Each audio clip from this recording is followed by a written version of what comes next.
Saludos cordiales, profesora. Con respecto a la exposición del curso de Fundamentos del Derecho Romano, le saluda el alumno Ramón Chinamé del curso de Fundamentos del Derecho Romano, valga la redundancia, y enseguida explicaré los tres mapas como mínimo que pidió para poder considerar el aspecto de las fuentes del derecho. El primer mapa he considerado hablar sobre conceptualizaciones generales en sí.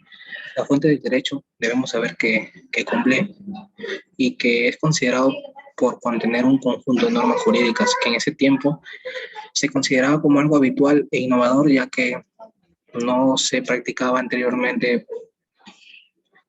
Más que todo lo hacían porque de manera remota antes la supuestamente justicia, por decirlo así, era una manera de agresividad, en este caso, hacia alguna persona que había causado alguna injusticia o alguna acción negativa, por decirlo así. Entonces, dentro del conjunto de normas jurídicas podemos clasificar que tenemos a las fuentes formales y a las fuentes reales. Dentro de las fuentes formales consideramos a las fuentes del derecho, que son la legislación, la costumbre, la jurisprudencia y la doctrina, y también que fueron formas obligadas y predeterminadas con respecto de su realización. Con respecto a las fuentes reales, podemos saber que se determina el contenido de la norma, o sea, acá recién se considera una conceptualización con respecto a lo que es norma, ¿no? Y a la manera en cómo se va a establecer, cómo se va a cumplir, etc. Y bueno, que tiene dos elementos experimentales, ¿no? En el segundo mapa hemos tratado sobre sobre los tipos de fuentes del derecho romano, que son el derecho no escrito y el derecho escrito.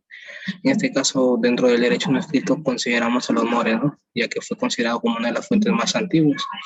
Y dentro de eso también tenemos parte de una parte de la fuente del derecho, que es la costumbre. Además, se sabe que tenía una estructura que era netamente social y familiar.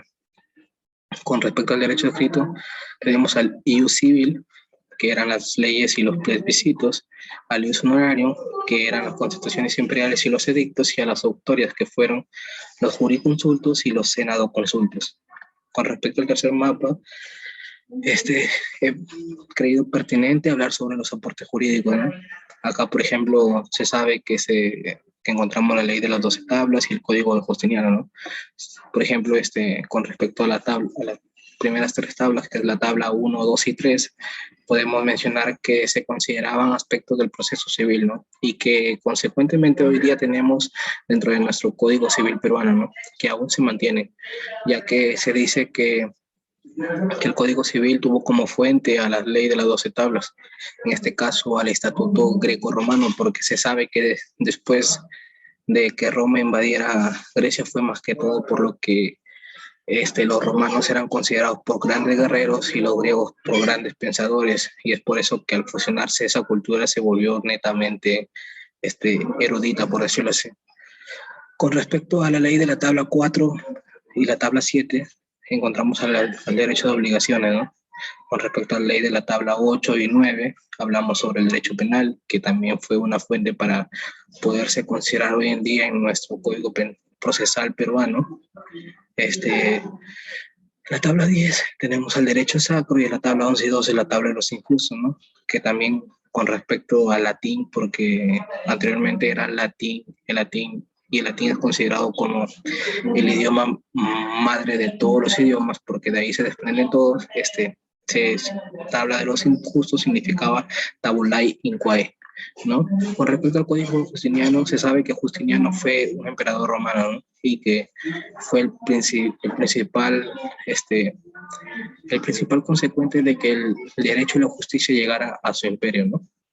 En este caso, el Código Justiniano era como que una de las obras más extensas y más importantes dentro de la humanidad, ¿no? Y además que consideraba aspectos políticos que manifestaban e interpretaban lo que en ese tiempo era el derecho romano. Por otro lado, estas son mis conclusiones.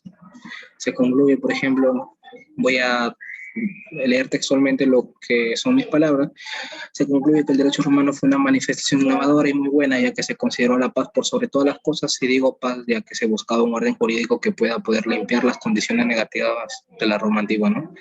Se permitió también mediante las 12 tablas una manifestación histórica, claramente ahí se visualizaba lo que era correcto e incorrecto de ser. Es como hoy en día, por ejemplo, el Código Penal o el Código Civil, o mayormente nuestro libro principal que tenemos con respecto a leyes jurídicas, que es la Constitución Política del año 93, ¿no? El Código Justiniano fue una obra extensa y muy importante para la realización del derecho romano, ya que consistía de aspectos políticos y jurídicos. Y a la vez también tenemos dos fuentes del derecho, las formas reales y las formales, donde, por ejemplo, podemos visualizar la estructura de la sociedad en ese tiempo, ¿no? Y también tenemos el derecho no escrito y derecho escrito, que lo hablamos en el segundo mapa, donde, por ejemplo, encontramos a los mores, a ius civil, ius honorarium y autorías. Sin nada más que mencionar, profesora, esta es mi exposición con respecto al curso de Fuentes del Derecho Romano. Muchas gracias.